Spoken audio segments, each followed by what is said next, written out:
السلام على حسين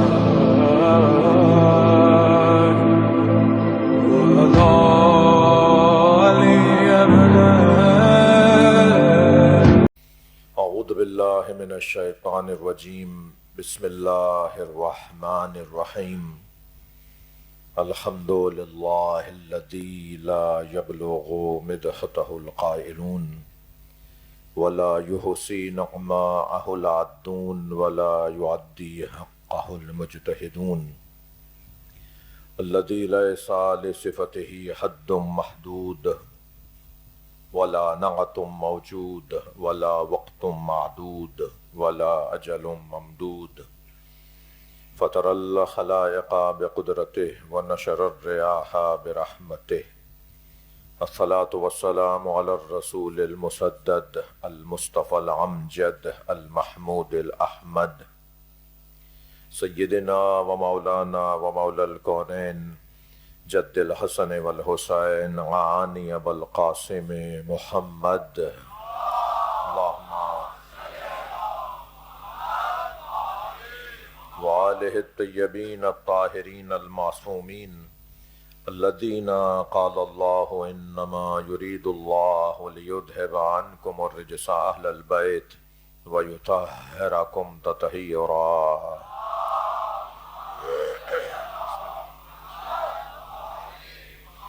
ولعنة الله على أعدائهم أجمعين من يوم عداوتهم إلى قيام يوم الدين أما بعد قال الحكيم في قرآن الكريم بسم الله الرحمن الرحيم إن الله يحب الذين يقاتلون في سبيله صفا كأنهم بنيان مرصوص صلوات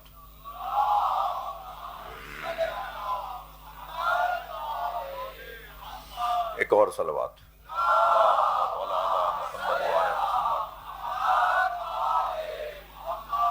سورہ مبارکہ صف آیت نمبر 4 پروردگار عالم اپنے اس کلام میں اپنے محبوبوں کو یاد کر رہا ہے. ان اللہ یحب الذین یقاتلون فی سبیلہ، اللہ ان سے محبت کرتا ہے کہ جو اللہ کی راہ میں جہاد کرتے ہیں صفاً، اس حالت میں کہ ایک صف بن کے کھڑے ہو جاتے ہیں، کانہم بنیان مرصوص، اور صف بھی وہ والی صف جس میں سیسا پلایا ہوا ہو. صلوات پڑھیں محمد و آل محمد.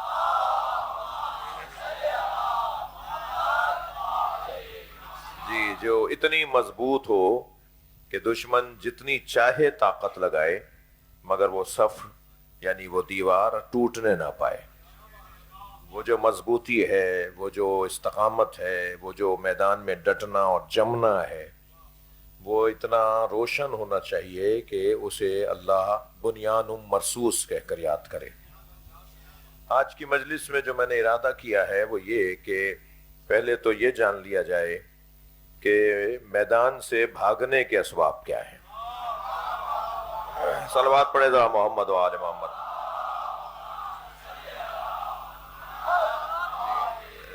اگر یہ نہیں معلوم ہوگا نا کہ کیا سبب بنتا ہے، ایسے تو نہیں، کیوں بھاگے گا جب وہ گیا ہے؟ جی، کوئی میدان چھوڑ کر کیوں جائے گا؟ وہ تو گیا تھا نا، پھر واپس کیوں آ گیا کام ناتمام چھوڑ کر؟ نامکمل کام چھوڑ کر اگر کوئی مجاہد واپس آ جائے تو اس کا مطلب یہ نہیں ہے کہ اس کی نیت نہیں تھی. نیت تو تھی مگر کچھ ایسا اس کے اندر تھا جس کی وجہ سے وہ میدان چھوڑ کر آ گیا.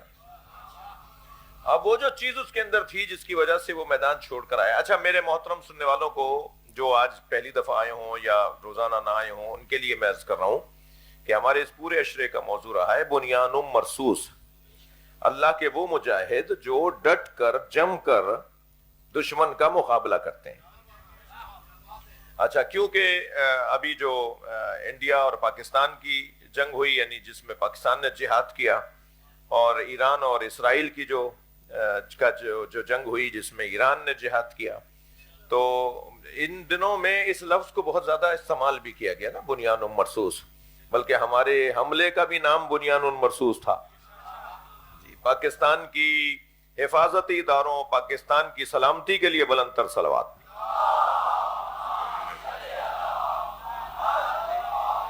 تو یہ جو بنیان مرصوص کا عنوان ہے نا، یہ اس کے پیچھے آخر یہ نام کیوں رکھا گیا؟ یہ وہ قرآنی مجاہدوں کی کیفیت ہے، مجاہدوں کی قرآنی کیفیت ہے کہ جسے بنیان مرصوص کہتے ہیں۔ اور یہ میری اور آپ کی عزت ہے کہ جسے قرآن میں بنیان مرصوص کہا ہے، نبی نے اسے علی کہا ہے۔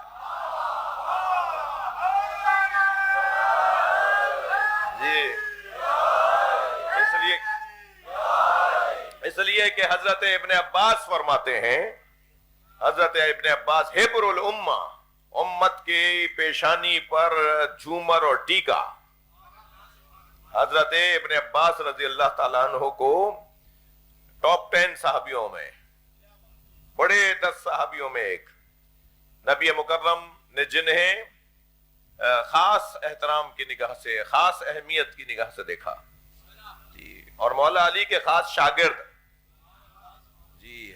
ابن عباس تقریباً قرآن کی کوئی ایسی آیت نہیں ہوتی تھی کہ جس کی تفسیر نہ جانتے ہو،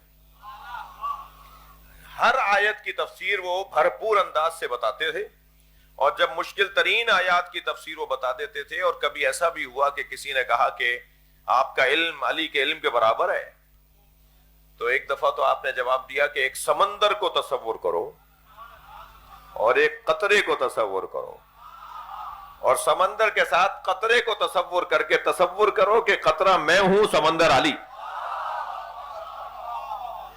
دونوں کے علم میں جی، میرے اور علی کے علم میں اتنا فرق ہے۔ ایک دن حضرت ابن عباس سے فرمایا، ایک صلوات اور پڑھے نبی کی ذات پر۔ ایک دن حضرت ابن عباس سے فرمایا، کس نے؟ مولا علی نے فرمایا کہ کاغذ قلم لے کے بیٹھو، میں تمہیں تفسیر لکھواؤں۔ بعد از عشاء حضرت ابن عباس لکھنے بیٹھے اور مولا علی لکھوا رہے تھے۔ نماز فجر تک ابھی بسم اللہ کے بے کی تفسیر نہیں ہوئی تھی۔ ساری رات میرے مولا تفسیر قرآن لکھواتے رہے اور ابھی صرف بسم اللہ کی تفسیر مکمل نہیں ہوئی تھی۔ تو ابھی بسم اللہ کی تفسیر، اور بسم اللہ قرآن مجید کا وہ آیت ہے کہ جس کی بڑی گہری نسبت ہے مولا علی کے ساتھ۔ کسی اور موقع پہ بات کریں گے، اس وقت میرا مضمون بسم اللہ کی تفسیر نہیں ہے، لیکن میں اتنا عرض کروں گا کہ حتیٰ بعض علی معاندوں نے بسم اللہ نماز میں پڑھنا چھوڑ دی علی کی وجہ سے۔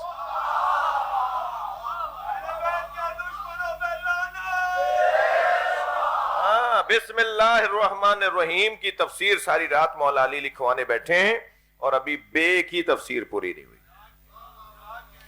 کبھی کبھی مجھے پہلے سے ذہنی طور پہ تیار ہوں تو میں اپنے اس کو نوٹس کو دوبارہ سے دیکھ کر آؤں اور دوبارہ سے ذہنی طور پہ تیار ہو کر آؤں، تو اس موضوع پر بات کریں گے کہ ایک دن صحابہ کرام کی انجمن سرکار کے ساتھ تشریف فرما تھی کہ کسی نے آواز دے کر کہا، اے علمو ابجد یا رسول اللہ، یا رسول اللہ مجھے ہمیں الف با تا سا، الف سے لے کے یا تک، اس کے کہتے ہیں ابجد، الف سے لے کے یا تک جو حروف تہجیز ہیں اسے کہتے ہیں ابجد، الف بے جیم دال ابجد جو کہتے ہیں نا۔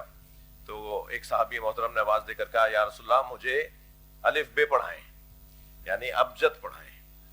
تو سرکار نے مولا علی کی طرف دیکھ کے فرمایا، یا علی انہیں ابجد پڑھاؤ۔ تو مولا علی نے الف سے لے کے یا تک، الف کا مطلب کیا ہے؟ مولا علی نے صرف الف کے 5 مطلب بتائے، بے کے میرے مولا نے 3 مطلب بتائے۔ یعنی یہ جو حروف ہے نا، ان کے اپنے اپنی جگہ مطلب ہے۔ یا الف کا اپنا کوئی مطلب ہے، بے کا کوئی مطلب ہے، پے کا کوئی مطلب ہے، پے تو عربی میں نہیں ہے، تے کا کوئی مطلب ہے، جیم کا کوئی مطلب ہے، ٹھیک ہے. دال. اب جب یہ مطلب آپ کے, کبھی میں جو اصلی مضمون آپ کو دے رہا ہوں نا ہاتھ میں آپ کے, اور کسی ذوقی خطیب سے یہ کہیے گا کہ یہ ہمیں بتائیں, یہ ہر ایک کا کام بھی نہیں ہے. ذوق والے خطیب جو ہوتے ہیں نا, جو ہمارے بزرگوں والی روش پہ چل رہے ہیں, ان لوگوں کو یہ ذوق ہے. کسی سے کہیے گا کہ الف کا, بے کا, تے کا, جیم کا, دال کا کوئی نہ کوئی مطلب ہے نا. اور وہ بھی بہار میں مولانا, یہ روایت بڑی مفصل مولا علی کا یہ کی روایت ہے جس میں مولا نے ایک ایک حرف کے بارے میں فرمایا ہے. تو اس میں کسی سے کہیے گا کہ محمد کا مطلب بتاؤ. بھائی میم ہے نا, میم, ہاں ہے نا, میم ہے نا, دال ہے نا, اور میم مشدد بھی ہے. یعنی نبی کے نام میں 2 دفعہ میم آیا ہے, یعنی 3 دفعہ میم آیا. ایک میم, میم محمد کا پہلا میم, پھر ہا کے بعد میم, اور پھر محمد. میم پر تجدید ہے, میم مشدد ہے. یعنی سرکار کے نام میں 5 حرف ہیں, 3 میم ہیں, ایک ہا ہے, ایک دال ہے.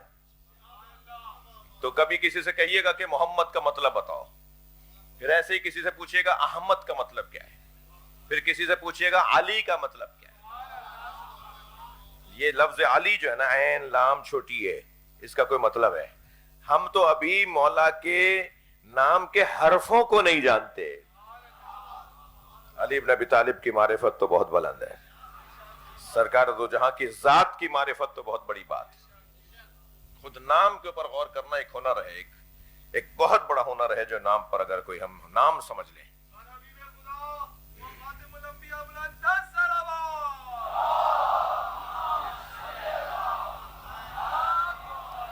ایک اور بلند صلوات.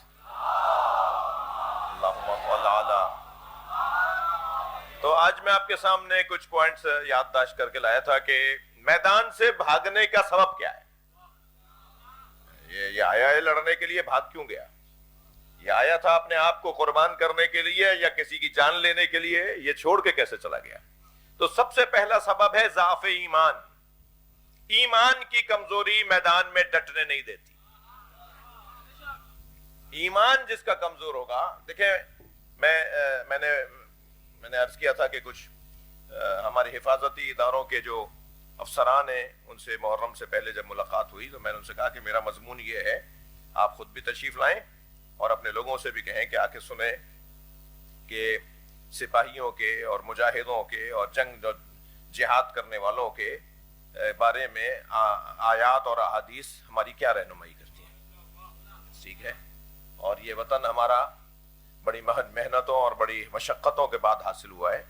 اگر خدا نخواستہ کبھی وطن پر ضرورت پڑی تو پاکستان کا بچہ اس کی دفاع کے لیے کھڑا ہوگا.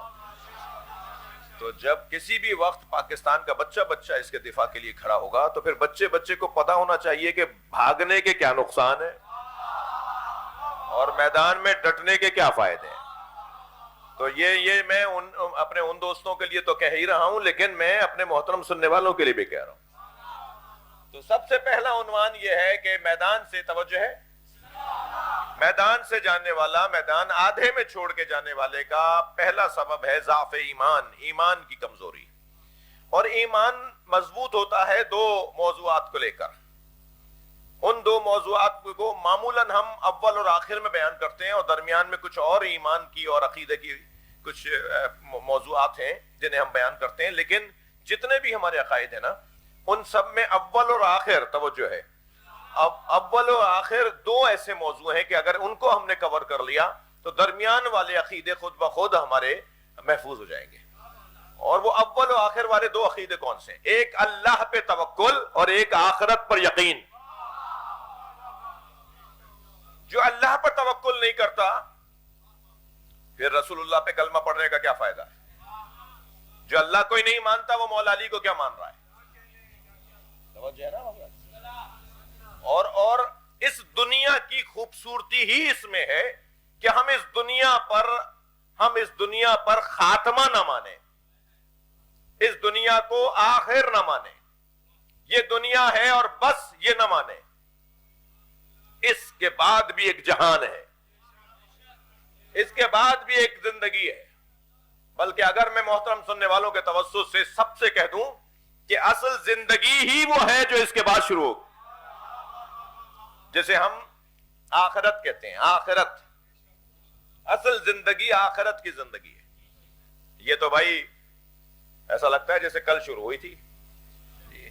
90 سال والا بھی کہتا ہے کہ کل کسی بات ہے، میری بارات جو ہے نا وہ کنڈیارو گئی تھی. مثال دے رہا ہوں، کنڈیارو والے دوست ذرا خوش ہو جائیں گے. مثال کے طور پہ وہ کل کسی بات ہے، میرا جو بیٹا آج جو خود پوتا پوتیوں والا ہو گیا ہے، وہ میرا بیٹا جب ہوا تھا تو میں ایسے اس کو ہاسپٹل سے ایسے دائی کے یہاں سے لے کر آیا تھا. مثال ہے، وہ کل کسی بات ہے. تو یہاں تو یہ کل کسی بات ہے. یہ جو دنیا ہے نا، یعنی یہ جو زندگی ہے، یہ زندگی کسی اور زندگی کا مقدمہ ہے. یہ کون سا حسن ہے کہ مقدمے میں ہی الجھ کے رہ گئے. صلوات پڑھ لیں ذرا محمد و آل محمد. یہ مقدمے میں ہی اپنی ساری توجہ لگا دی. آخرت کوئی جگہ ہے، مرنے کے بعد بھی کوئی دنیا ہے، اور وہ جو مرنے کے بعد کی زندگی ہے وہ بڑی حسین زندگی ہے. میں اس کے حسن کے اوپر بات کرنے کے لیے آپ سے صرف ایک جملہ کہتا ہوا گزروں گا. وہ زندگی اتنی حسین ہے کہ اس زندگی میں روزانہ نبی اور علی کی زیارت ہوگی. صلوات پڑھ لیں محمد و آل محمد.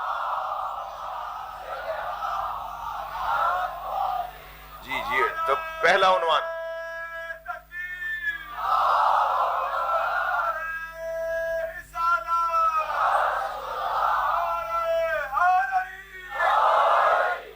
توجہ کر لیا آپ نے؟ تو پہلا ضعف ایمان ہے جو میدان چھوڑ کے بندے چلے جاتے ہیں. دوسرا ہے حب دنیا، مال. ارے بھائی جو اتنا بنا لیا اگر شہید ہو گئے تو اس کا کیا ہوگا؟ اس چکر میں یہ واپس آ جاتے ہیں کہ اسے سنبھال لو. معاف کیجئے گا، بہت ہی سادہ سی زبان میں کہہ دیا میں نے. یہ میدان چھوڑ کے اس لیے آ جاتا ہے کہ وہ جو میں نے اتنا بڑا گھر بنایا ہوا ہے، وہ جو میں نے اتنی مہنگی گاڑی خریدی تھی ابھی ایک ہفتے پہلے، یہ جنگ شروع ہو گئی. وہ ایک ہفتے پہلے میں نے اتنی مہنگی گاڑی خریدی، یہ جنگ شروع ہو گئی. تو وہ کون چلائے گا؟ تو اب شیطان اکساتا ہے کہ یہاں سے نکلو. تو وہ شیطان گاڑی کی طرف، حب دنیا کی طرف لے آتا ہے انسان، اور پھر یہ میدان چھوڑ کر آ جاتا ہے. جی اسے کوئی بتائے کہ یہاں رکنے سے ایک اور بڑی سواری ملنے والی ہے. یہاں رک جاؤ گے، میدان میں ڈٹ جاؤ گے تو تمہیں ایک اور بڑی سواری ملے گی، جو یہ سواری تم چھوڑ کر آئے ہو اس سے زیادہ مضبوط سواری ہے. جی مگر یہ اس کے اوپر یقین ہونا. حب دنیا، مال. میرے عزیزوں، میرے بچوں، میں آپ سے بات کر رہا ہوں، اپنے بزرگوں سے مجھے دعا چاہیے. اس دنیا سے، اس گاڑی سے، اس بنگلے سے، اس سواری سے، اس زمین سے دل نہیں لگاؤ. اسے استعمال کا ذریعہ قرار دو. اسے اپنے اوپر حاوی نہیں کرو. اس کے غلام بن کے نہیں رہو. اس کے پابند بن کے نہیں رہو. یہ تمہارے پیروں کی زنجیر نہ بن جائے. یہ تمہیں ذمہ داریوں سے فرار نہ کروائے. یہ تمہیں تہذیب سے ہاتھ نہ اٹھوا دے. یہ جو حب دنیا ہے نا، یہ دنیا کی محبت، یہ رأس کل خطیہ. حدیث سنائیے میں نے آپ کو. معصوم فرماتے ہیں یہ دنیا کی محبت ہر برائی کی اساس، بنیاد اور ہر برائی کا چہرہ ہے. رأس کل خطیہ. جی پیسہ ہے، زمینیں ہیں، گاڑی بنگلے ہیں، اللہ نے دیا ہے، اور بھی ہوں گے انشاءاللہ، مگر یہ ہمارے پیروں کی زنجیر نہیں ہے. جی یہ ہمارے پیروں کی زنجیر نہیں ہے. توجہ چاہوں گا. اسے اپنے پیروں کی زنجیر نہیں بنانا. آئیے شاہ صاحب، اسے اپنے پیروں کی زنجیر نہیں بنانا. کہیں ایسا نہ ہو کہ اس کی وجہ سے ہم اپنی ذمہ داریوں سے فرار کریں. ایک بہت بڑا نام ہے سید علی قاضی طباطبائی رحمت اللہ علیہ، آیت اللہ بہجت کے بھی استاد، آیت اللہ محمد حسین طباطبائی کے بھی استاد عرفان. جی فقہ میں استاد نہیں تھے ان کے، وہ عرفانیات میں، معنویات میں، روحانیات میں، ولایت میں ان کے استاد. سید علی قاضی طباطبائی کے پاس ایک شخص آیا کہ مجھے اپنا شاگرد بنا لیں. اس کے گلے میں کشکول لٹکا ہوتا. کشکول پتا ہے آپ کو؟ بچوں کو نہیں پتا. کشکول آئندہ اٹھا کے لے آؤں گا میں اپنے ساتھ. میرے ابا تین کشکول دے کے گئے مجھے. وہ فقیر آدمی تھے تو وہ انہیں جہاں سے وہ اصلی والا ملتا تھا وہ رکھ لیتے تھے. اصلی ہوتا ہے وہ سمندر سے اس کی ایک ہاں صحیح, وہ اس میں تو زہر ڈال کے کوئی کھلائے تو زہر کا اثر ختم ہو جاتا ہے. وہ سمندر سے ایک کیا بولتے ہیں اسے, ایک سمندر کی ایک سی پی ٹائپ بڑی, اس کو کاٹ کر بناتے ہیں اس کو. وہ پورا ایک انڈے کی طرح بڑی سائز میں, سائز مختلف ہوتے ہیں, پھر اسے کاٹ کے دو کر لیتے ہیں تو پھر اس میں وہ فقیر اپنے گلے میں لٹکاتے ہیں. ٹھیک ہے.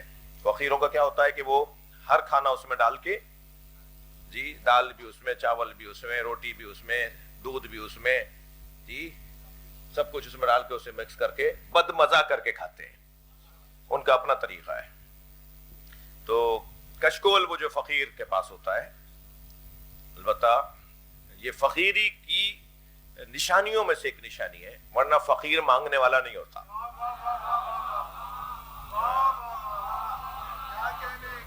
کشکول اس کی ایک نشانی ہے, اس کے فقر کی نشانی ہے, اس کے فقیر ہونے کی نشانی ہے, ورنہ فقیر اور مانگے, یہ جو روڈوں پہ چوکوں پہ مانگ رہے ہوتے ہیں یہ فقیر نہیں ہے, ذلیل ہے. فقیر نہیں مانگتا, فقیر تو اپنے مولا پہ توکل بانٹتا ہے.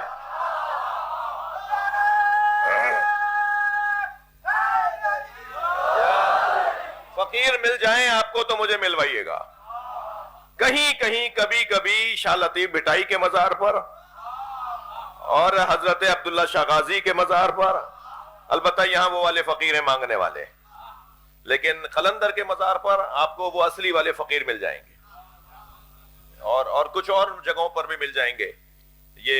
میں نے یہ بات کئی سال پہلے ایک جگہ کی ہے, جن کو یاد آ جائے وہ مجھے معاف کریں. میں آ رہا تھا ٹنڈو آدم سے سانگڑ, راستے میں پھاٹک آتا ہے, پھاٹک ریلوے کراسنگ.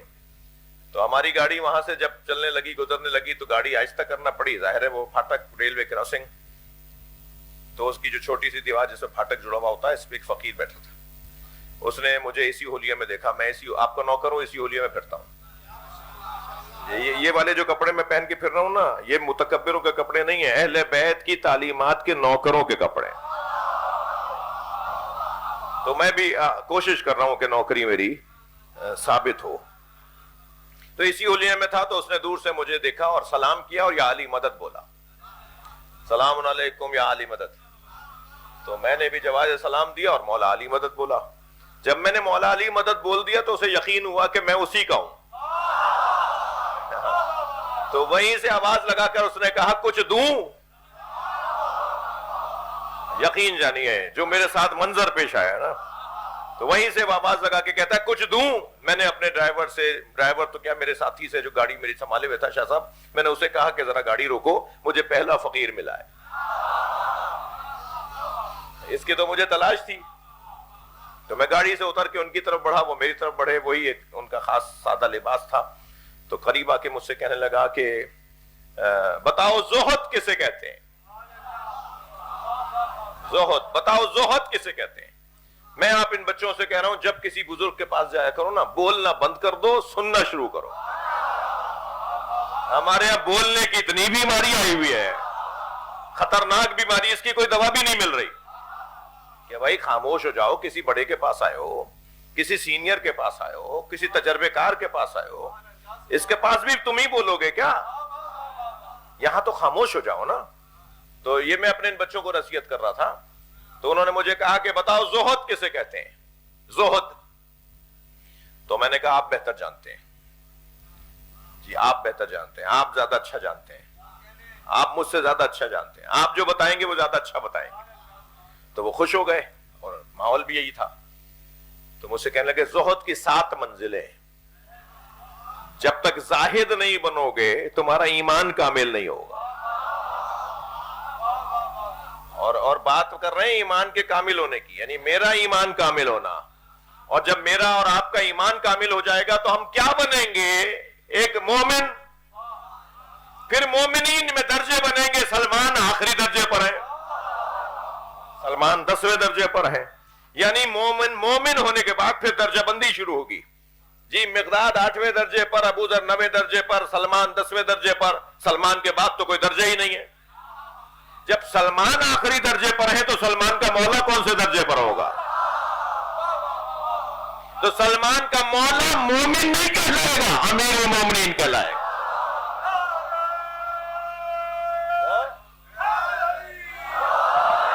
تو ابھی کتنی منزلیں باقی ہیں، مگر کوئی چاہ ہی نہیں رہا منزل کو گزارنا. تو مجھ سے کہنے لگے زہد کی 7 منزلیں ہیں، میں پہلی منزل آج تمہیں بتاؤں گا، اس پہ جب عمل کر لو گے تو کوئی ملے گا دوسری بتانے کے لیے. میں نے کہا جی عطا کریں. کہنے لگے زہد کی پہلی منزل ہے ذات کی نفی. اپنی ذات سے باہر آؤ، اپنی ذات کی اسیری سے باہر آؤ. کسی کو کوئی پاگل ہے جو تمہیں اسیر بنائے؟ تم تو خود ہی اسیر ہو.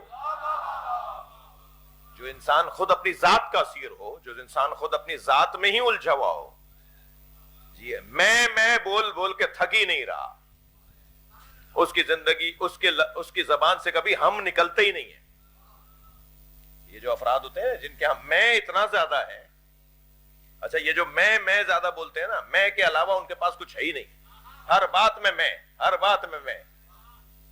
یہ ذات کے اسیری کی ایک نشانی ہے. اور اگر یہ مکے چلے جائیں نا، احرام باندھ لیں اور وہاں جا کے انہوں نے میں بولا، تو پھر اللہ ایک جانور ڈال دیتا ہے جو میں بولتا ہے، پھر اس کا کفارہ دینا پڑتا ہے. آپ دیکھ لیجئے جو حج کے مناسک میں، حج کے محرمات میں سے، یعنی احرام کے محرمات میں سے، احرام باندھنے کے بعد جو 24 چیزیں حرام ہوتی ہیں، ان میں سے ایک خود پسندی ہے. اپنے آپ کو پسند کرنا، میں نے کیا یہ، میں نے کیا. ارے بھائی ختم کرو، کہ میں سے باہر آ جاؤ. تم نے کیا کیا؟ تم کون ہو؟ اپنے آپ سے کہو کہ میں کچھ بھی نہیں ہوں. جی یہ جو اپنی ذات کا اسیر بنا بیٹھا ہے نا، یہ حب دنیا کا شکار. اور میدان سے بھاگنے والا حب دنیا کا شکار. ان کانت لکم دار الاخرہ، اگر تم آخرت کے بارے میں یقین رکھتے ہو تو پھر موت کی تمنا کرو، اور اگر تم حب دنیا نہیں رکھتے تو پھر حب دنیا نہیں رکھتے تو ثابت کرو کہ تم جب چاہو دنیا سے ہاتھ اٹھا لو. تو حضرت جی سید علی قاضی کے پاس ایک شخص نے آ کے کہا مجھے اپنا شاگرد بنائیں. اس نے کشکول ڈالا ہوا تھا. جی اس نے اپنے گلے میں کشکول ڈالا ہوا تھا. آئیے ماشاءاللہ سرور بھائی آئیے، ایک صلوات ہے.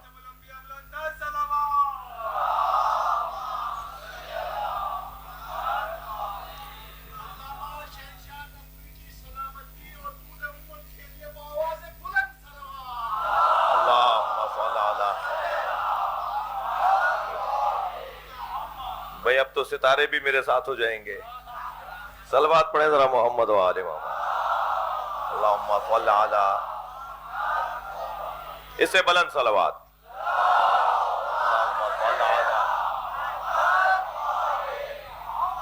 تو انہوں نے کشکول ڈالے ہوئے حضرت کے پاس آئے، یعنی سید علی قاضی طباطبائی کے پاس، کہ استاد مجھے اپنا شاگرد بنا لیں.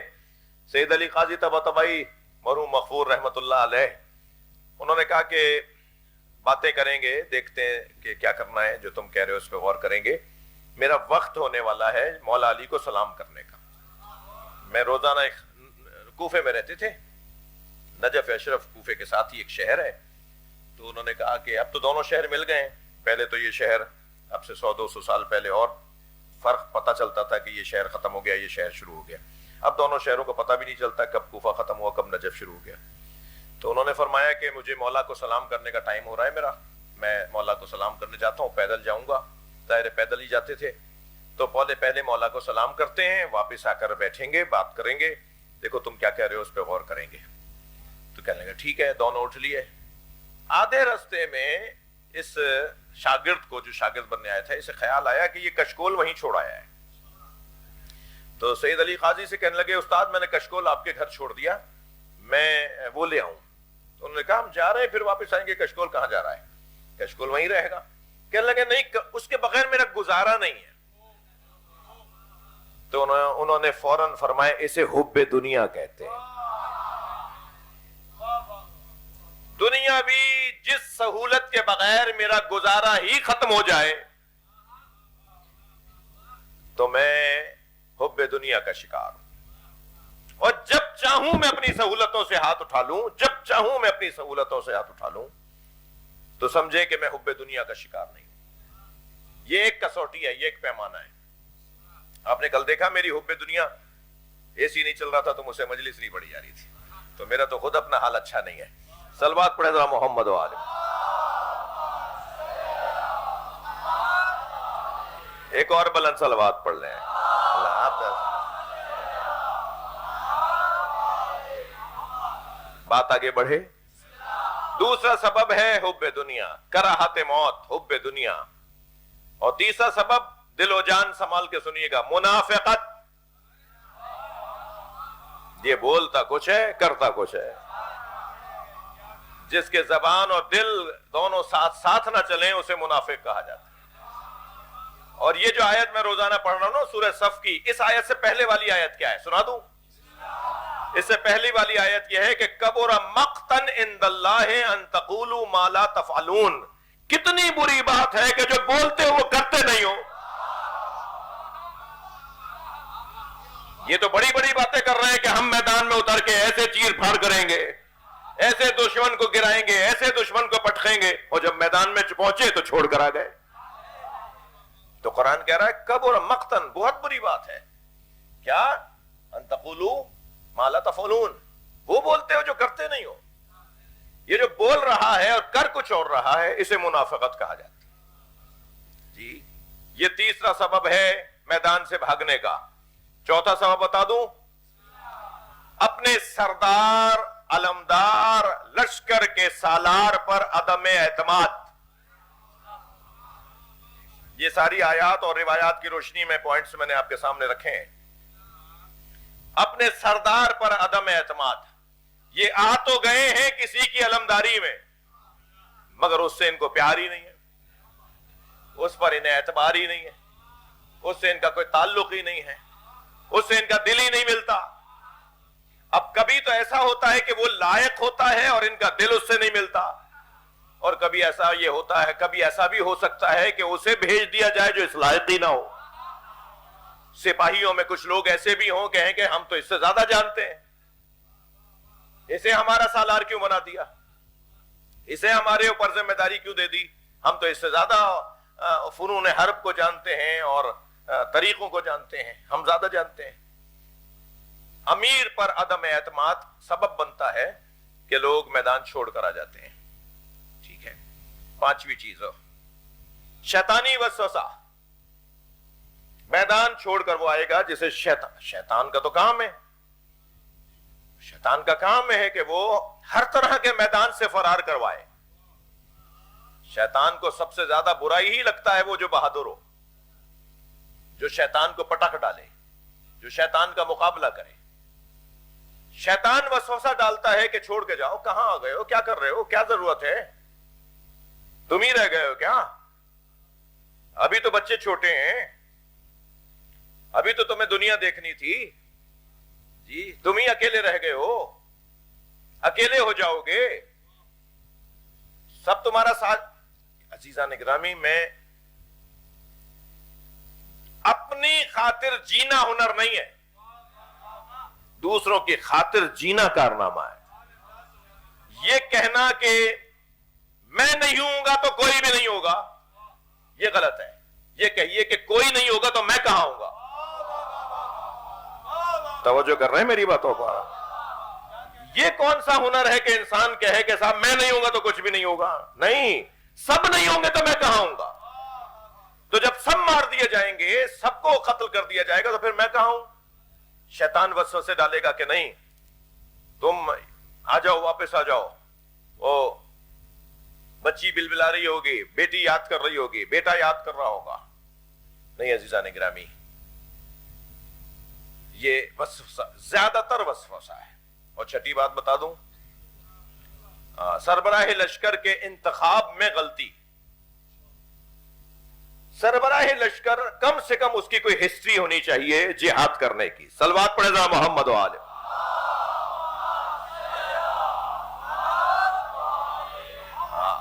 آپ نے ایک تازہ کار کے حوالے کر دیا لشکر جی، آپ نے ایک ناشی کے حوالے کر دیا لشکر، آپ نے ایسے بندے کے حوالے لشکر کر دیا جس نے کوئی خاص جہاد نہیں کیا، کوئی کارنامہ نہیں دکھایا، کوئی کام نہیں کیا، کوئی اس کی تاریخ نہیں ہے. لیکن جب سپاہیوں کو پتا چلے گا، مجاہدوں کو پتا چلے گا، جب میدان کے اندر اترنے والوں کو پتا چلے گا کہ ہمارے آگے وہ چل رہا ہے جس نے اس سے پہلے بڑے بڑے سورما مارے ہیں، تو انہیں حوصلہ ملے گا کہ ہم اس کے پیچھے چل رہے ہیں کہ جس کی ہسٹری ہے، تاریخ ہے. اور اگر اس کے برخلاف ہو کہ کوئی ایسا آگے چل رہا ہو جو بقول استاد سبت جعفر کے کہ علم لے کے گئے ہوں اور ڈنڈا لے کے آئے ہوں. صلوات پڑھے گا محمد وآلہ بھائی، بلند صلوات کہا تھا آپ سے.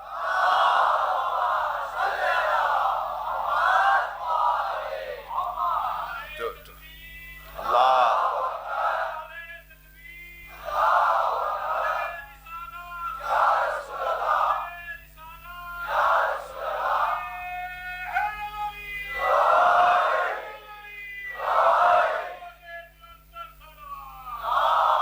اللہم صلی علی، تسلی دیجئے، تھک نہیں رہے نا آپ میری باتوں سے. موبقات سبع، ایک حدیث سنانے جا رہا ہوں. 7 ایسے گناہ ہیں جن کا مرنے کے بعد بہت بھیانک نتیجہ ہے. موبقات سبع، 7 ایسے عواقب، 7 ایسی چیزیں جن کا عاقبت، جن کی آخر، جن کا نتیجہ برا ہے. بتا دوں ان 7 چیزوں میں سب سے پہلی چیز، توجہ، حدیث میں آیا ہے کہ اجتنبوا السبع الموبقات، 7 برے کاموں سے بچو. سب سے پہلی چیز الشرک باللہ، اللہ کے ساتھ شرک، کسی کو شریک، کسی کو قرار نہ دو. اللہ کے ساتھ شریک قرار دینا یہ آخرت کو برباد کرے گا. جی، مشرکوں سے کربلا والوں کا کوئی تعلق نہیں. میں لفظوں کو بدل کے کہوں کہ کربلا تو سجی ہی شرک سے بچانے کے لیے. جی، کربلا کا کام مشرک بچانا ہے، مشرک کو شرک سے بچانا ہے. سب سے پہلا عنوان شرک باللہ. دوسرا عنوان والسحر، جادو. جادو کو اپنے لیے ذریعہ معاش اور زندگی کا حصہ اور عادت اور طریقہ اور مشغلہ بنانا. جادو تباہ کر دے گا انسان کو دنیا میں بھی اور مرنے کے بعد بھی. وہ علوم جن کا سیکھنا حرام ہے ان میں سے ایک جادو ہے. ہر زمانے میں ایک کامل الایمان اور کامل العقیدہ، ایک فقیہ کے اوپر یہ جائز ہوتا ہے کہ وہ جادو کے بارے میں جانتا ہو، تاکہ اس کے ذریعے سے اگر مسلمانوں پر، مومنوں پر حملہ ہو تو وہ اس کا توڑ کر سکے. بس جی مولانا، صرف توڑ کر سکے، اس سے زیادہ نہیں. اسے جادو کرنے کا، جادو کسی پہ کرنے کی اجازت نہیں ہے. اسے بھی کہ جو کسی فقیہ کو، کسی مجتہد کو، کسی مرجع تقلید کو، اس کا ایمان، اس کا عقیدہ، اس کا کردار اپنی جگہ وہ مطمئن ہے، تب اسے اجازت ہے کہ وہ جادو سیکھے، صرف اس لیے تاکہ اس رستے سے ہونے والے حملے کو روک سکے. جی ہاں، جی، اللہ آپ کو امام رضا کی زیارت کا شرف عطا کرے. جب آپ وہاں جائیں گے نا تو اندر حرم امام رضا میں علامہ شیخ بہائی کی قبر ہے. شیخ بہائی تقریباً 200-250 سال پرانے ہمارے عالم، ان کی باقاعدہ قبر، بڑی قبر بنی ہوئی ہے. اگر یہ بازار رضا والی طرف والے دروازے سے جائیں گے نا، جہاں بازار رضا والا چوک ہے، چورنگی ہے، اس طرف سے جائیں گے تو وہ تالار امام خمینی کے نام سے ایک بہت بڑا ہال نیا بنا ہے ابھی چند سال پہلے. اس سے گزر کے جب پرانے والے حرم میں جائیں گے نا، حرم کی پرانی عمارت میں، تو شروع میں ہی ان کی قبر ہے. شیخ بہائی جادو جانتے تھے ہمارے علماء میں. آج بھی جو ہمارے مراجع ہیں انہوں نے کسی ایک اپنے شاگرد کو کم سے کم یا خود یا کسی ایک شاگرد کو یہ علم سیکھنے کی اجازت دی ہوگی، اور وہ وہی جانتے ہیں کہ جب اس رستے سے مسلمانوں پر حملہ ہوگا، اور میں اشارتاً عرض کر رہا ہوں، یہ جو ابھی ایران نے اسرائیل کے خلاف جہاد جیتا ہے، جنگ جیتی ہے، اس میں اب سے کوئی 2 سال پہلے ایران پر حملے ہونا شروع ہوئے تھے جادو کے ذریعے. میں زیادہ تفصیل میں نہیں جاؤں گا. اور انہوں نے اس سحر اور اس جادو کو کا توڑ کیا تھا، اور الحمدللہ وہاں جو انگریزوں میں بہت ہے یہ، ہاں انگریزوں میں تو باقاعدہ قلعہ اسکول بنائے ہوئے اس کام کے. صلوات پڑھے ذرا محمد والے. میں صحیح کہہ رہا ہوں؟ انگریزوں کے ہاں تو اس کے باقاعدہ اکیڈمیاں ہیں جادو سکھانے کی. انہوں نے اس رستے سے ایران کے اوپر گزشتہ 2 سالوں سے حملے کر رہے تھے، اور وہ بھی جواب دے رہے تھے. ہلکا پھلکا آپ میں سے شاید کسی نے سنا ہو کہ یہ پچھلے سے پچھلے جو وہاں کے صدر تھے احمدی نژاد، انہوں نے کچھ اس حوالے سے کچھ کام کیا تھا، تو ان کے اوپر کچھ وہاں مسئلے ہو گئے تھے. وہ بھی اس کا توڑ نکال رہے تھے کہ وہ جو چیزیں بھائی یہاں کے کاغذ وہاں پہنچ جائیں اور وہاں کے کاغذ یہاں پہنچا دیے جائیں اور سائن ہو جائیں، بس صرف اتنا کافی ہے. صلوات پڑھے ذرا محمد والے. یہ سب کچھ تو سحر جو ہے وہ ان چیزوں میں سے ہے کہ جسے اسلام نے روکا ہے کہ تمہارے بس کی نہیں ہے کام. تم اس کو، یہ وہ چاقو ہے، یہ برندہ چاقو ہے جو کسی پاگل کے ہاتھ میں دے دیا جائے. جادو وہ برندہ چاقو ہے جو کسی پاگل کے ہاتھ میں دے دیا جائے تو جادو سیکھنا ایسا ہی ہے. یہ کون سی چیز ہوئی؟ تیسری ماشاءاللہ. تیسری کیا ہے؟ قتل النفس التي قتل النفس التي حرم اللہ. بے گناہ کسی کو قتل کرنا. مار دیا، کوئی بات ہی نہیں، مروا دیا، مار دیا. یا مبشر ہے یا مسبب، یا خود مار رہا ہے یا مروا رہا ہے. یہ موبقات سب میں سے ہے. خفا نہیں ہو مجھ سے آپ. چوتھی چیز ہے اکل ربا، سود.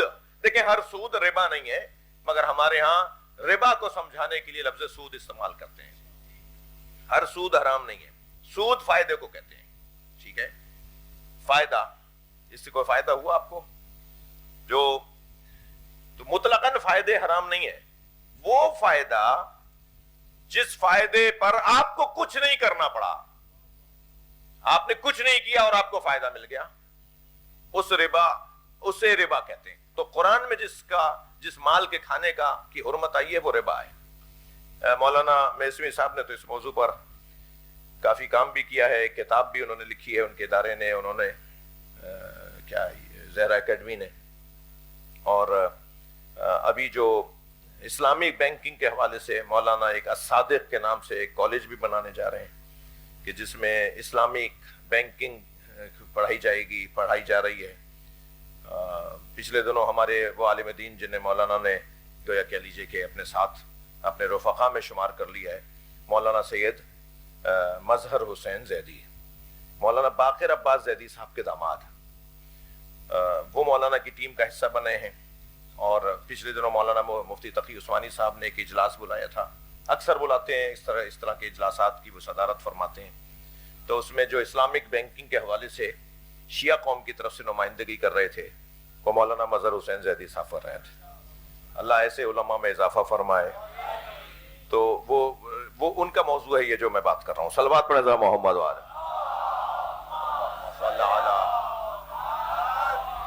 اور 5ویں چیز بتا دوں، اکل مال الیتیم، یتیم کا پیسہ کھا جانا جو آخرت برباد کر دے گا. یتیم کا پیسہ کھا گئے، چاچا کھا گئے، ماموں کھا گئے، جی عزیز و اقارب کھا گئے. یتیم کو بے سہارا اور یتیم دیکھ کر اس کے باپ کا انتقال ہو گیا تو پیسہ کھا جانا، یہ موبقات. 6ٹھی چیز اور وہ یہ ہے کہ جس کو، بلکہ 6ٹھی چیز ہے قذف المحصنات. شادی شدہ لوگوں پر جنسی تعلقات کی تہمت لگانا، یہ ان گناہ کبیرہ میں سے ہے جس کے بعد آخرت میں اور مرنے کے بعد سخت ترین عذاب ہوگا۔ اور ساتویں چیز جس کی خاطر میں نے آپ کو 6 چیزیں سنا دی، صلوات پڑھیں ذرا محمد۔ جی میرا ایک جوان لکھ رہا ہے، مجھے خوشی ہو رہی ہے، ایک اور صلوات پڑھیں محمد وآل محمد، اللہم صلی علی۔ یہ 6 چیزیں آپ نے سن لی، 7ویں چیز جس کی خاطر میں نے یہ 7 چیزیں آپ کو سنا دی، 7ویں چیز ہے میدان سے بھاگنا۔ صلوات پڑھ لیں ذرا محمد وآل۔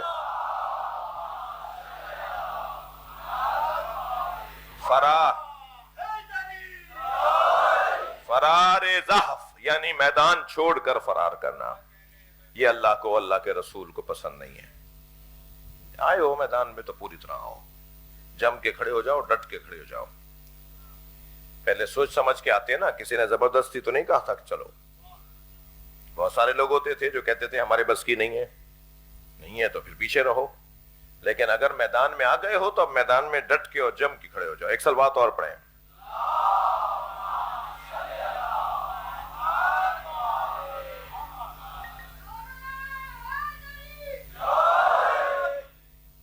جی یہ جو ایک وظیفے کے بارے میں سوال کر رہے ہیں تو اس کی خاص کوئی نیاز نہیں ہے، وظیفہ جب آپ کا مکمل ہو جائے تو اللہ کا شکر ادا کریں کہ اللہ نے آپ کو 40 دن تک یہ عمل انجام دینے کی توفیق عطا فرمائی ہے۔ یہ اس کا جواب جو ابھی پرچہ آیا تھا۔ آج 8 محرم ہے، میدان میں ڈٹنے اور جمنے والوں میں ایک ایسے مجاہد کا تذکرہ ہے جس کے بغیر کربلا کا واقعہ مکمل نہیں ہوتا، جس کا تصور حوصلہ عطا کرتا ہے، جس کی یاد ہمتیں بڑھاتی ہے، جس کا تذکرہ خون میں روانی اور حرارت عطا کرتا ہے۔ وہ ہے کہ جس کو مولا یہ کہتے ہوئے نظر آئیں کہ عباس مجھ تک پہنچنے کا دروازہ ہے۔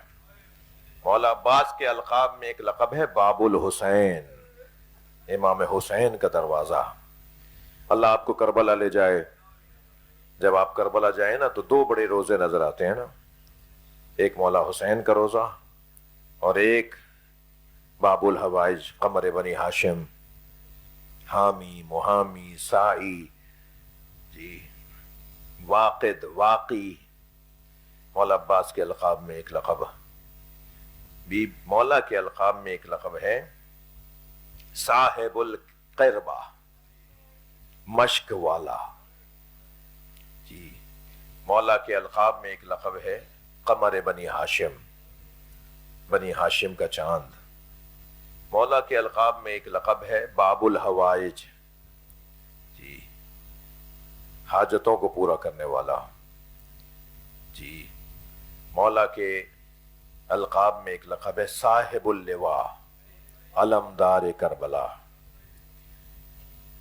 یوں تو عزیزو اہل بیت کے گھرانے میں 2 بڑی سماجی ذمہ داریاں تھیں، ایک سقایت پانی پلانے کی ذمہ داری، حیات بانٹنے کی ذمہ داری، لوگوں کو سالم زندگی فراہم کرنے کی ذمہ داری۔ صحیح پانی، شفاف پانی، میٹھا پانی، صحیح پانی، اچھا پانی، اس کو فراہم کرنا یہ گویا زندگی بانٹنے کے مترادف ہے۔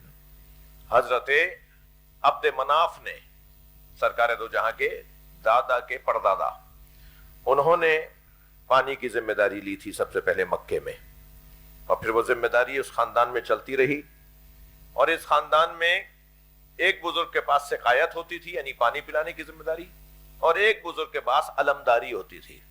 جب کبھی کوئی لشکر تیار ہوگا تو اسی خاندان کا علمدار بنایا جائے گا، اسی خاندان کا سالار لشکر بنایا جائے گا۔ کمال ہے حضرت عباس کا، وہ جو 2 مختلف بزرگوں میں ذمہ داری چلی آ رہی تھی نا، وہ دونوں ذمہ داریاں جہاں جمع ہو گئیں وہ حضرت عباس، پانی پلانے کی ذمہ داری بھی اور علمداری کی ذمہ داری بھی۔ سلام ہو اس مجاہد پر جسے دیکھ کر امام حسین کے چہرے پہ رونق آ جاتی تھی، اور وفادار بھی اتنے تھے امام حسین کے کہ ماں نے بچپن میں سمجھایا تھا انہیں بھائی مت کہنا، یہ تمہارے مولا ہیں، یہ تمہارے آقا ہیں، انہیں ہمیشہ آقا کہہ کے یاد کرنا۔ تو جب بھی پکارتے تھے مولا کو آواز دیتے تھے، مولا سے بات کرتے تھے تو آقا کہہ کے، مولا کہہ کے. اور فرمایا تھا زینب بی بی کو بہن مت کہنا، وہ تمہاری آقا زادی ہیں، وہ تمہاری بی بی ہیں، مخدرہ ہیں، مخدومہ ہیں، تم انہیں اپنی بہن مت کہنا. اور ہمیشہ کہنا آقا زادی، میرے مولا کی بیٹی. جی ہمیشہ حضرت عباس اسی انداز سے زندگی گزارتے رہے. امام حسین سے وفاداری کا انداز کچھ یوں ہے کہ کربلا کے میدان میں اور اس سے پہلے یعنی مدینے سے روانہ ہوئے تو ساری ذمہ داری لشکر کی سارے قافلے کی ذمہ داری حضرت عباس کے پاس ہے. کھانے کی ذمہ داری یہ حاضری حضرت عباس کے نام کی کیوں ہوتی ہے؟ جی آج 8 محرم کو جو نیاز ہو رہی ہے اسے حاضری بولتے ہیں نا، یہ حضرت عباس کے نام کی حاضری کیوں ہوتی ہے؟ حضرت عباس کی نسبت سے حاضری کیوں ہوتی ہے؟ اس لیے کہ ان کا کام تھا کھانا پہنچانا، ان کا کام تھا پانی پہنچانا. مگر کربلا کے میدان میں بچے بھوکے بھی رہے، بچے پیاسے بھی رہے، اہل بیت. لیکن کرامت دیکھیے اس گھرانے کی، کسی سے پانی مانگنے میں کوئی عیب نہیں ہے. جی آپ کسی سے بھی پانی مانگ سکتے ہیں، کوئی نہیں کہے گا کچھ کہ صاحب مانگ رہے تھے. پانی مانگنا نہیں ہے، لیکن روٹی مانگنا، کھانا مانگنا معاشرے کے اندر حسن نہیں رکھتا. روٹی مانگ لی، مجھے روٹی دے دو، ایک دم چہرہ دیکھے گا یہ مانگنے والا ہے، لیکن کہے گا پانی پلا دو، کوئی نہیں سوچے گا کہ اس نے پانی کیوں مانگ لیا. اہل بیت کے گھرانے کے بچوں کی معرفت دیکھیں، یہ تو بھوکے بھی تھے اور پیاسے بھی تھے، مگر کہیں نہیں ملا تاریخ میں کہ ان بچوں نے الجو بھوک لگ رہی ہے، کہیں نہیں ملا. لیکن ہاں العطش کی آوازیں آئیں، پانی پانی ضرور بولا انہوں نے، مگر بھوک نہیں بولا. یہ بھی جانتے ہیں کہ ہم پانی تو مانگ لیں گے، یہ کرامت کے خلاف نہیں ہے، مگر کسی سے کھانا نہیں مانگیں گے. وہ جو بھوک اور پیاس سے کملائے ہوئے چہرے تھے نا، ان کی نگاہیں تو حضرت عباس کی طرف تھیں. اور حضرت عباس بار بار آ کر امام حسین سے فرماتے تھے مولا مجھے جانے کی اجازت ہے. تو مولا فرماتے تھے عباس تم ہمارے لشکر کے سالار ہو. اور پھر چلے جاتے تھے. اور پھر جب سارے مجاہد شہید ہو گئے تو روایت کہتی ہے کہ مولا کے سامنے آ کے کھڑے ہو گئے اور فرمایا مولا مجھے مرنے کی اجازت ہے. حضرت فرمایا تم ہمارے لشکر کے سالار ہو. تو علامہ مجلسی لکھتے ہیں کہ یمین اور یسار دیکھا، دائیں اور بائیں دیکھا، اور فرمایا وہ لشکر کہاں ہے جس کا میں سالار؟ وہ تو حبیب مارے گئے، وہ زہیر مارے گئے، مولا علی اکبر شہید ہو گئے، مولا سب چلے گئے، اب مجھے جانے کی اجازت دیں، اجرکم اللہ. جب مولا حسین سے مولا عباس بات کر رہے تھے تو اسی اثنا میں خیمے سے پردہ ہٹا اور 4 سالہ سینے پہ سونے والی سکینہ خالی مشکیزہ لے کے خیمے سے باہر آئیں اور امام حسین کا دامن پکڑ کے کہا بابا اگر کچھ دیر اور پانی نہ آیا تو میرے بھائی علی اصغر مر جائے گا. یہ چھوٹے چھوٹے بچے پیاس کی شدت سے ان کے چہرے بے حال ہو گئے ہیں، بابا کوئی پانی کا انتظام کریں. میرے مولا حسین نے وہ مشکیزہ بچی سے لیا اور مولا عباس کے حوالے کیا، عباس جاؤ ان بچوں کے لیے پانی لے آؤ. اور جب حضرت عباس پانی لینے جا رہے تھے نا تو تلوار بھی لے لی ان سے. عباس یہاں لڑنے کا موقع نہیں ہے، تم اپنے دفاع کے لیے نیزہ رکھ لو، ایک نیزہ اپنے پاس رکھو اپنے دفاع کا، جاؤ جا کے پانی لے آؤ. حضرت عباس گھوڑا دوڑاتے ہوئے جا رہے ہیں اور رجس پڑھتے ہوئے جا رہے ہیں، تم میں سے کسی کی ہمت ہے تو میرا رستہ روکو. حضرت پہنچے ہیں نہر کے کنارے، گھوڑے کو گھٹنوں تک پانی میں اتارا، چلو بھر کے پانی کا اٹھایا اور سارے لشکر کو بتایا میں پانی پی سکتا ہوں، مگر واپس نہر پر اس لیے پھینک دیا کہ حسین پیاسے ہیں، سکینہ پیاسی ہیں، بچے پیاسے ہیں. میرے مولا عباس نے پانی کو منہ نہیں لگایا اور پھر مشکیزہ بھرا، اجرکم اللہ، 8 محرم کی مجلس ہے، جو جہاں بیٹھا ہے پرسہ دے رہا ہے. پھر مشکیزہ بھرا اور مشکیزہ بھر کے چلے ہیں نہر سے خیموں کی طرف. تیز رفتار مولا کا گھوڑا دوڑتا ہوا جا رہا ہے تو وہاں پہ سر سعد نے آواز لگا کے کہا کہ یہ پیاسے ہیں تو سنبھالے نہیں جا رہے، یہ حسینی لشکر کے لوگ، یہ اہل بیت پیاسے ہیں تو سنبھالے نہیں جا رہے، اگر انہوں نے پانی پی لیا تو پھر یہ جنگ لمبی ہو جائے گی، کچھ کرو کہ پانی نہ پہنچنے پائے. سنیں گے حکیم ابن طفیل نامی ایک ظالم نے ایک درخت کے اوٹ میں سے ایک درخت کے اندر چھپ کے، درخت کے پیچھے چھپ کر حضرت عباس کا گھوڑا جب اس کے قریب سے گزرنے لگا تو اس نے مولا کا ایک بازو کاٹ دیا. اس نے وار کیا، حضرت کا ایک بازو کٹ گیا. تو حضرت نے پھر رجس پڑھا، ان قطعتم یمینی انی احامی ابدا عن دینی، اگر تم نے میرا دوسرا ہاتھ بھی کاٹ دیا نا تب بھی میں اپنے دین کی حمایت سے باز نہیں آؤں گا. اجرکم اللہ، اجرکم اللہ. اپنی آوازوں کو آزاد کریں گے، پرسہ دے رہے ہیں نا. میرے مولا لے کے چل رہے ہیں مشکیزے کو. ایک مرتبہ کچھ ظالموں نے مل کر حملہ کیا اور حضرت کا دوسرا بازو بھی کاٹ دیا. اب میں رونے والوں سے پوچھوں جس کے دونوں بازو نہ ہو تو وہ مشق کیسے تھامے گا؟ حضرت نے مشکیزے کو اپنے دانتوں کے اندر دبایا، مشکیزے کے تسمے کو اجرکم اللہ اپنے دانتوں میں دبا کر، اور اپنے آپ سے کہہ رہے تھے جلدی چل، کہیں ایسا نہ ہو یہ پانی بہہ جائے. بچے پیاسے ہیں، سکینہ انتظار کر رہی ہے. گھوڑا تیز دوڑتا ہوا جا رہا ہے کہ ایک شخص نے جس کا نام ہرملہ لکھا ہے، اس نے حضرت مختار کے دربار میں کہا تھا. جب حضرت مختار نے اسے گرفتار کروایا اور گرفتار کر کے لا کے کھڑا کیا تو حضرت مختار نے پوچھا تو نے کربلا میں کیا کیا تھا کہ حسین کی زوجہ تیرے مرنے کی تمنا کرتی ہے؟ تو کہنے لگا ان کا حق ہے کہ وہ میرے بارے میں ایسا سوچیں، اس لیے کہ میں نے کربلا میں 3 ایسے تیر مارے ہیں کہ اہل بیت مجھے ہمیشہ یاد رکھیں گے کہ میں نے ان کے ساتھ کیا ظلم کیا ہے. حضرت مختار نے فرمایا بتا تو نے کیا ظلم کیا ہے؟ کہنے لگا ایک تیر تو میں نے علی اصغر کے گلے پہ مارا. اجرکم اللہ، اجرکم اللہ. اہل بیت ہمیشہ مجھے یاد رکھیں گے کہ میں نے ان کے ساتھ کیسا ظلم کیا ہے. کہ ایک تیر تو میں نے علی اصغر کے گلے پہ مارا، دوسرا تیر میں نے، ایک اور تیر میں نے حسین کے سینے پہ مارا، جس کے بعد حسین سے گھوڑے پہ بیٹھا نہیں گیا اور حسین کربلا کی زمین پہ گرے اور پھر ان کو شہید کر دیا. اور میں نے ایک تیر عباس کے مشک میں مارا. سنیں گے عزادارو، جب مشک میں آ کے تیر لگا نا تو پانی تو بہ ہی رہا تھا، عباس کی آس بھی بہنے لگی. اور پھر اب گھوڑے سے فرمایا میں اس قابل کہاں رہا کہ خیمے جاؤں، اے راہوار مجھے خیموں تک نہ پہنچا. گھوڑا کچھ مڑا تھا کہ آنکھ میں تیر آ کے لگا. اب میں رونے والوں سے پوچھوں کہ اگر کسی کی آنکھ میں بال آ جائے تو کتنی بے چینی ہوتی ہے. حضرت عباس کی آنکھ میں تیر لگا ہے، عباس کے بازو نہیں ہے کہ اپنی آنکھ کا تیر نکال سکے. حضرت جھکے تاکہ گھٹنوں کے درمیان تیر کا پھل لے کے تیر نکالے کہ ایک مرتبہ سر پہ گرز آ کے لگا، اور جب سر پہ گرز آ کے لگا تو زمین کربلا پہ گرتے ہوئے آواز دی مولا میرا سلام آخر.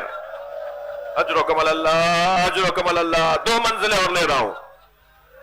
ادھر جیسے ہی امام حسین نے سنا کہ عباس نے مجھے سلام آخر کہا ہے تو امام نے اپنی کمر پکڑ لی اور ایک مرثیہ پڑھا، الان انکسر ظہری وقلت حیلتی. عباس، اب حسین کی کمر ٹوٹ گئی. عباس تمہارے جانے سے میرے حوصلے ختم ہو گئے. عجیب منظر ہے جو کربلا میں حضرت عباس کی شہادت پہ بنا ہے. امام گھوڑے پر بیٹھے ہیں، اس جانب روانہ ہوئے جہاں حضرت عباس گھوڑے سے گرے تھے. سنیں گے عزادارو، آدھے رستے سے واپس آ گئے. خیموں کے درمیان گھوڑے پر ایک مرتبہ حضرت نے ایک حلقہ لگایا اور اس کے بعد پھر گئے، آدھے رستے سے پھر آ گئے. تیسری مرتبہ بھی واپس آئے. معلوم ہے یہ کیا ہو رہا ہے؟ کیوں امام حسین آدھے رستے سے واپس آ جاتے ہیں اور جاتے کیوں ہیں اور آتے کیوں ہیں؟ عزادارو سنیں گے، جب مولا آدھے رستے پہنچتے تھے نا تو خیال آتا تھا اب زینب پر حملہ ہو جائے گا، اس کے پردے کا محافظ مارا گیا، بیویوں کو بصیر بنا لیں گے. واپس آتے تھے تو خیال آتا تھا عباس بلا رہا ہے. امام کبھی آگے جاتے تھے کبھی پیچھے آتے تھے اور آخر میں پہنچے حضرت عباس کے بدن کے قریب تو حضرت عباس کچھ کہہ رہے تھے، کیونکہ جب پیروں کی آہٹ محسوس ہوئی تو حضرت عباس نے یہ محسوس کیا کہ کچھ لوگ آگے بڑھ رہے ہیں جو میرا سر کاٹیں گے. تو حضرت عباس ان سے کہہ رہے تھے کہ اگر تم میرا سر کاٹنے آئے ہو تو اتنا رک جاؤ کہ میرا مولا آ جائے. اجرکم اللہ، اجرکم اللہ. آگے بڑھ کر مولا حسین نے حضرت عباس کے سر کو اپنے زانو پر لیا. حضرت عباس نے سر ہٹایا تو پھر پوچھا کہ سر کیوں ہٹایا؟ تو فرمایا یہ شہزادوں کی جگہ ہے. حضرت نے کچھ دیر گفتگو فرمائی، عباس کوئی وصیت ہو تو کرو. فرمایا مولا جب دنیا میں آیا تھا تو پہلا آپ کا دیدار کیا تھا، اور اب دنیا سے جا رہا ہوں تو آخری دیدار میں آپ کا کرنا چاہتا ہوں. امام نے فرمایا عباس کیا چیز مانے ہیں؟ کہ مولا ایک آنکھ میں تیر لگا ہے، دوسری میں خون آ گیا ہے. مولا میرے بازو ہوتے تو آپ کو زحمت نہ دیتا. مولا میری آنکھ کا خون صاف کر دے تاکہ میں آپ کا آخری دیدار کر لوں. امام نے اپنے ابا کے دامن سے حضرت کی آنکھ کا خون صاف کیا. حضرت عباس نے دیدار کیا، اجرکم اللہ. اور پھر فرمایا مولا میری وصیت یہ ہے میرا لاشا خیمے نہ لے جائے.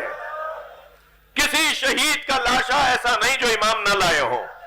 یہ واحد شہید ہیں جنہیں عباس غازی کہتے ہیں، یہ میدان سے واپس نہیں آئے.